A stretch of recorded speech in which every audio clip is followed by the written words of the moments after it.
Hello and welcome. I'm Otis Landerholm. I am the founding attorney here at Landerholm Immigration A.P.C., where we fight for your American dream. What I want to talk about today is the value of a wave-through case. And what does that even mean? What's a wave-through?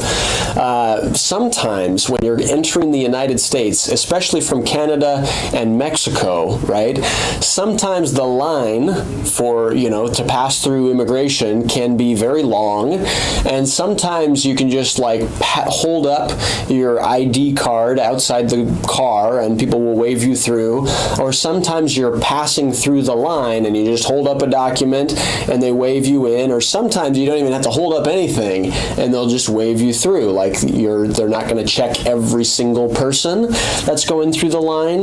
This maybe was a lot more common in the past than it is today, but there's quite a few people that are in the United States that don't have a stamp in their passport because they weren't stamped. They were just literally waved through the border. All right?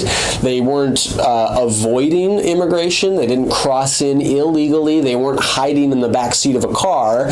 They were there. They presented themselves. They just don't have a stamp in their passport to prove it. They were waved through. All right? So what do you do in this context? Well, first of all, it's a beautiful situation to be in. It's just hard to prove. All right? It's a beautiful situation because legally, if you were waved through by Border Patrol, you were legally, quote unquote, admitted to the United States, even though you don't have a stamp in your passport. And a legal admission, remember, means that, for example, you might be eligible to adjust your status here in the United States instead of processing it through the consular post in your home country. For example, if you were to get married to a U.S. citizen, all right, which is a very, very common situation. Somebody gets waved through and then eventually they fall in love, they stay here, and they get married, all right? So, and the case I'm talking about is called the matter of Quilantan, if you want to look it up. But it basically allows for people who were waved through the border, says that they were admitted, and allows them to adjust status in the United States. All right? So if that's you, that wave through, what you're going to need to do is you're going to need to prove it. All right?